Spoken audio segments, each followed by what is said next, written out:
All right, what's going on, y'all? Hey, I want to share with you something that is critical in walking out of transgender bondage. Really, of immense importance to any Christian. It is really the way into God's family. It's the way that we stand righteous before Him through His Son, and that is our faith, believing God, trusting Him. Really, I want to talk about faith here and what that looks like experientially as we're in the middle of great turmoil and temptation and oppression and affliction. How do we turn to God and allow Him to work a miracle in us? I want to begin here in 1 John 5:4. It says, "For whatever is born of God overcomes the world, and this is the victory that has overcome the world, our faith." And so, really, the way to overcoming the world, which Christ has already done on our behalf, to enter into His victory, we must exercise faith. The Bible says that without faith, it's impossible to please God. Faith is really something that's woven throughout the Scriptures. It is something that God highly esteems in His people. And in order for us to walk out of the bondage that has characterized our lives, we must turn to Him in belief. Really, from the beginning, I didn't know where I am today and where God's leading me, what that would look like. I believed it was possible. I believed that God could do a work in me. I knew His Word spoke out against the way I was living, the way I was feeling. But I chose instead to believe His Word, even though everything in my experience was to the contrary. And so I believe that's what faith looks like. The overcoming faith, it doesn't look to circumstance. It doesn't look to opposition. It's a faith that will not back down until it secures the victory. And so I'm continuing to walk that out right now. And the way that looks right now is I'm tempted. Different sensations crop up in my body. I feel drawn to different things. There's desires rising up in me that I know are not of God. I continue to trust God, and I know, Lord, what you've begun in me, you will complete. And I believe we need to take that attitude from the very beginning, even before we even sense any progress, before we see any light at the end of the tunnel. It is the faith. Only through faith can God appropriate His power, His strength, His character to us. And really, it is depending upon God because, as I've said in an earlier video, apart from Him, we're not going to be able to change.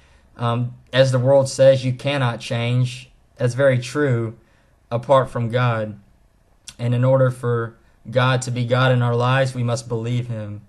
And so that's not a one-time decision, but it's something that we day by day, moment by moment, experientially choose to trust God and believe Him and to look to His Word and not to our experience to tell us what is real and true. So really, that's really what I do moment by moment. You know, right now I'm feeling full of the Spirit, strong and solid in my manhood and masculinity, and that's great. I want more of that to be characteristic of my experience, and it has been as I've been getting further deliverance. But here in a few hours or later on at work tonight, I might feel totally contrary. I might feel like I'm even right back to months ago or years ago when that sort of bondage was full force in my life. But I understand that it's an attack upon me, that it's my experience is not what is ultimately real, but there's a temptation that I'm being exposed to, and I have a choice in that moment. Am I going to choose to trust God, that what He's been doing in me, that the sort of way He's shown up in my life and really empowered me and strengthened me and set me free? Am I going to believe His Word, or am I going to trust that experience, that momentary, passing, fleeting experience, which is seeking to cast darkness over me? And so a lot of the teachings I've tried to communicate have to do with exercising our spirit and our will.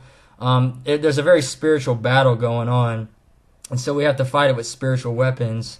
And really, faith is at the core of that spiritual armor. As it's in Ephesians 6, it says, taking up the shield of faith. Above all, that shield of faith is so important to quench the darts of the wicked one. It says those darts are those fiery thoughts and passions and emotions that the enemy sends our way.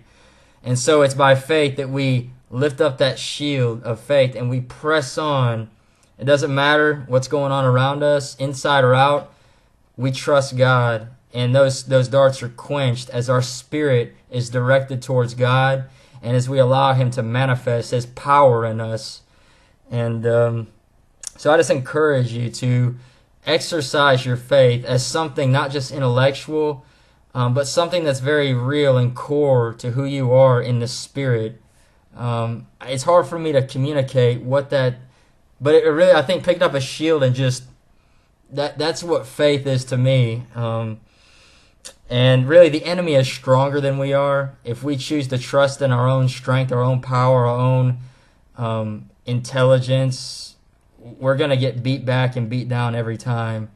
But if we choose instead to look to God and be like, I don't know where I'm going exactly, God. I don't know exactly how this is going to play out, but I believe that you're leading me and carrying me and directing me. I believe you'll protect me and sustain me and deliver me.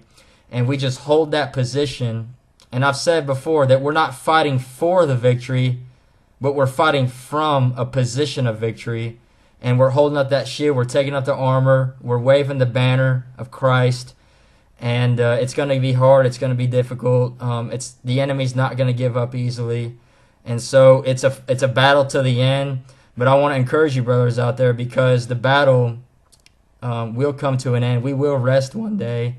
But really, we got to get out of our heads that battle's going to come to a place of calm here this side of eternity. There's going to be a battle till the death. But we're going to go from faith to faith, from victory to victory. And there is a very real transformation that takes place as we allow God to work in our lives through faith. I bless you, brothers, and I encourage you to message me or get in touch with me somehow. I do know I'm sharing my limited personal experience, and I hope to broaden my understanding of this issue. God bless you guys. Bye-bye.